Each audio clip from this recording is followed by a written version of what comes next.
مولانا محمد علی جلندری رحمۃ اللہ تعالی علیہ جب میں خیر المدارس کی ابتدائی کتابوں میں تھا تب وہ فوت ہوئے تھے۔ ان کی آخری آرام گاہ خیر المدارس میں۔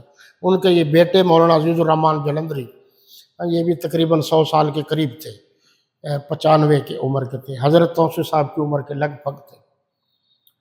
تو ہمارے بہت دوست تھے، بڑے عاجزی پسند تھے۔ مولانا سلطان محمود ضیاء رحمۃ اللہ تعالی علیہ، مجھ سے انہوں نے وعدہ بھی کیا تھا یہاں آنے کو، تو اللہ تعالیٰ نے مہلت نہیں دی۔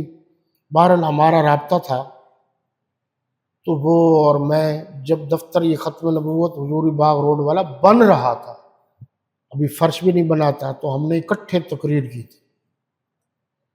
یہ مجھے اچھی طرح یاد ہے۔ قاری محمد علی جلندری صاحب، عبداللہ خادم، مولانا سلطان محمود ضیاء اور مولانا عزیز الرحمان جلندری کی صدارت۔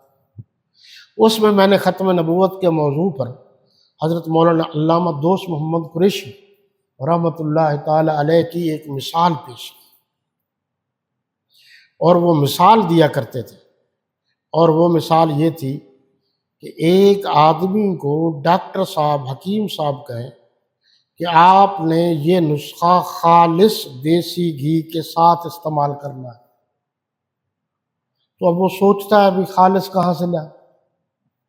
کہتے یار چلو ٹھیک ہے اپنے لے لیتے ہیں۔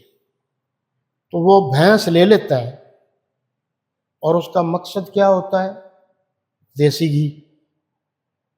پھر وہ بھینس کو چارہ بھی ڈالتا ہے، اس کا دودھ بھی نکالتا ہے، تو دودھ کا مقصد بھی دیسی گھی۔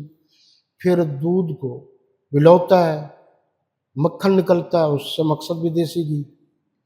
پھر کرتے کراتے جب دیسی گھی نکل آتا ہے، تو اب دیسی گھی جب آ گیا تو اب کیا بنائے گا؟ وہ نسخہ جو ڈاکٹر نے بتایا۔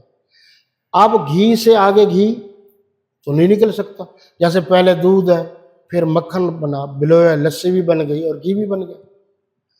تو گھی کے بعد تو کوئی دیسی گھی نہیں نکل سکتا۔ اس طرح سارے نبیوں کے آنے کا مقصد حضور صلی اللہ علیہ وسلم کی آمد کی خوشخبری دینا تھا، سب نے دے دی۔ جب آخری نبی آ گئے تو آخری نبی کے بعد اب کوئی نبی نہیں آئے گا، یہ آخری نبی ہے، یہ دیسی گھی کی طرح ہے۔ اب گھی کو استعمال تو کیا جا سکتا ہے، گھی میں سے کوئی گھی نہیں نکل سکتا۔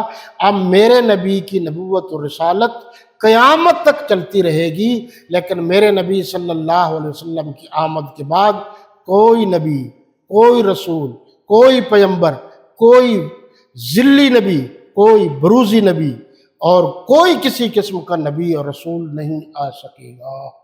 باقی انشاءاللہ آئندہ وما علینا الا البلاغ۔